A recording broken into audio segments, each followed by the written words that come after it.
The Galactic Council Chamber had hosted thousands of leadership challenges, but never one like this. Rebecca Torres, a human veterinarian from a backwater colony, stood before the assembly claiming rights to the abandoned Xerian sector, a territory containing 200 decommissioned war beasts deemed too dangerous for rehabilitation. Preposterous! Supreme Counselor Vexera's crystalline form pulsed with indignation. Those creatures were bred for destruction. They answered to no one.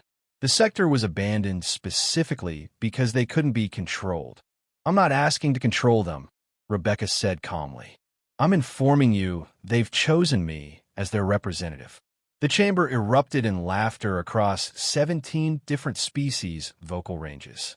Admiral Kron slammed his stone fist on his podium. War beasts don't choose leaders, human. They're weapons. Mindless, savage weapons we abandoned after the Hegemony War because they couldn't differentiate between friend and foe. Would you like to meet them? Rebecca asked. They're in the abandoned sector, 3 systems away. Rebecca pursed her lips and whistled, a clear, 2-note sound that somehow carried through the council chamber's vast space. For a moment, nothing happened. Then the reinforced floor began to vibrate.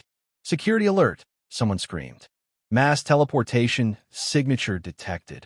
The great doors of the council chamber, 20 meters tall, designed to impress and intimidate, exploded open.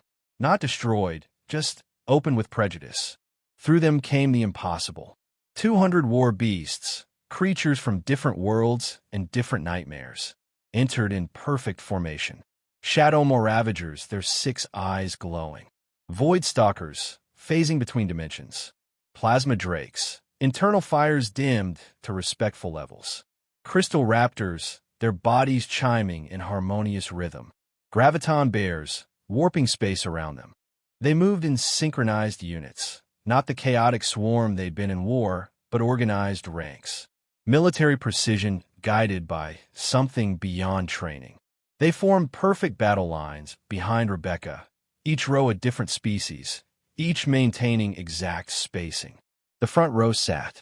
The second row stood. The third remained ready. Combat formation, but also protective. Defensive. The Council's security forces reached for weapons, then stopped. What was the point? These were the creatures that had broken the hegemony. No force in the council chamber could stop them. Ow! Counselor Vexera's voice was barely a whisper. Rebecca turned to face the council, her back to 200 of the galaxy's deadliest creatures, completely unafraid. 6 months ago, I went to the abandoned sector to study the ecological damage.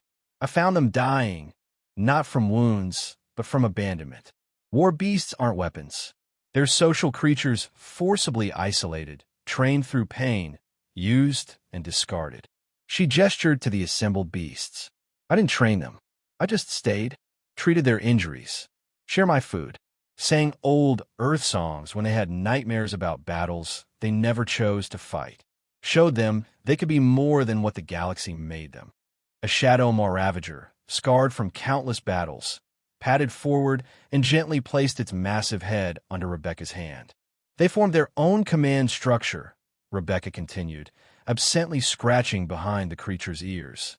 They chose their own formations. They decided to come here today. All I did was whistle to let them know it was time. But the sector, Admiral Kron started. Is their home now, Rebecca interrupted. They're not asking for your permission. They're informing you of reality.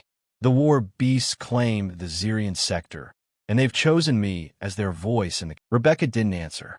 She didn't need to. 200 war beasts shifted slightly, not aggressively, just presently. The message was clear. Perhaps, the Supreme Counselor said carefully, we should discuss the terms of the Xerian sector's new administration. Rebecca smiled and whistled again, 3 notes this time. The war beasts relaxed, some lying down, others playfully batting at each other. Warriors became animals, creatures, beings deserving of more than abandonment. They're excellent negotiators, Rebecca said. They've already drafted a mutual defense treaty. Would you like to see it? The Council would approve the treaty unanimously, not from fear, but from witnessing something unprecedented. A human who'd turned abandoned weapons into a civilization, using nothing but patience, kindness, and a two-note whistle that meant come home.